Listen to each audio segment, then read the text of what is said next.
Assalomu alaykum qadrli YouTube kuzatuvchilar hamda bizning qadrdon obunachilarimiz. Biz sizlar uchun kanalimiz yana ham manfaatli bo'lishini istagan holda har bir video rolik uchun Shayx Muhammad Sodiq Muhammad Yusuf hazratlarining kitoblaridan namunalar joylashga qaror qildik. Agarda bizning bu g'oyamiz sizlarga ma'qul kelgan bo'lsa, izohlarda o'z fikringizni yozib ketishni unutmang. Bismillahirrohmanirrohim. Alloh taolo bu videoni barchamiz uchun manfaatli qilsin. Fotiha surasi Makkada nozil bo'lgan 7 oyatdan iborat. Bu suraning bir necha nomi bo'lib, shulardan biri Fotiha, ya'ni ochuvchi deganidir. Zero Qur'oni Karim ushbu sura ila ochiladi.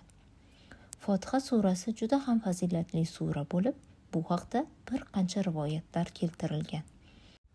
Imom Ahmad ibn Hanbal rivoyat qilgan hadis sharifda Ubay ibn Ka'b payg'ambar alayhissalom huzurlarida Fotiha surasini o'qidilar.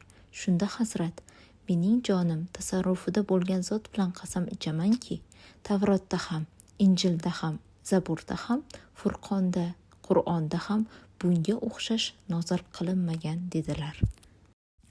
Fotiha surasi oyatlarining tafsiriga kirishdan oldin Qur'oni Karimga oid eng mashhur ikki istiloh, oyat va sura so'zlarining lug'aviy va istilohiy ma'nolari ila tanishib olsak, maqsadga muvofiq bo'lar edi. Oyat so'zining bir necha lug'aviy ma'nosi bor. Ulardan birinchisi mo'jiza. Alloh taolo Baqara surasida Bani Isroildan so'ragin, biz ularga qancha ochiq-oydin oyat, mo'jiza bergan ekanmiz degan. Ikkinchi, belgi, alomat.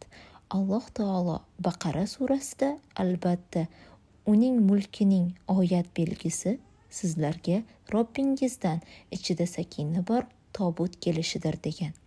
Uchinchi, ibrat. Alloh taolo Baqara surasida albatta bunda oyat, ibrat bordir degan. To'rtinchi, ajoyib ish. Alloh taolo Mu'minun surasida va biz Ibn Maryamni va uning onasini oyat, ajoyib ish qildik degan.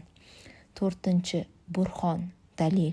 Alloh taolo Rum surasida osmonlar va yerning yaratilishi va tillaringiz va ranglaringizni turli bo'lishi uning oyat dalillaridandir degan.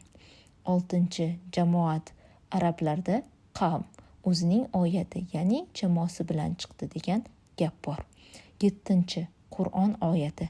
Ulamolar istilohida esa oyat deb Qur'on surasining tarkibiga kirgan, boshlanishi va tugashi belgili so'zlar toifasiga aytiladi. Shu bilan birga Qur'oni Karimning har bir oyati yuqoridagi lug'aviy ma'nolarni o'z ichiga olgan bo'ladi. Qur'oni Karimning har bir oyati mo'jiza, ibrat, ajoyib ish, belgi, alomat, harf va so'zlar jamoasi va Alloh taoloning qudratli dalilidir. Qur'oni Karimning har bir oyati uning avvali va oxiri haqidagi ilmni Alloh taolodan Jabrail alayhissalom o'rgangan.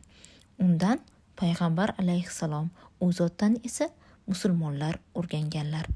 Qur'oni Karimdagi eng qisqa oyat Yasin bo'lib, 2 harfdan iboratdir. Eng uzun oyat esa Baqara surasidagi qarz oldi-berdi oyatidir.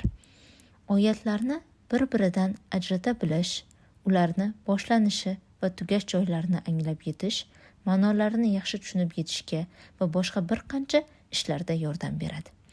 Qur'oni Karimda oyat so'zi ko'plab takrorlangan. Oyat so'zi ba'zi bir joylarda yuqorida zikr qilingan ma'nolarni hammasini, ikkinchi bir joyda 2-3tasini, uchinchi joyda esa faqat bittasini ifoda etib kelgan. Ushbu nozik farqni anglab yetilgandagina ma'no to'g'ri tushuniladi. E'tiboringiz uchun barchangizga rahmat. Agarda sizga yana shunday videolar qiziq bo'lsa, bizga obuna bo'lishni unutmang.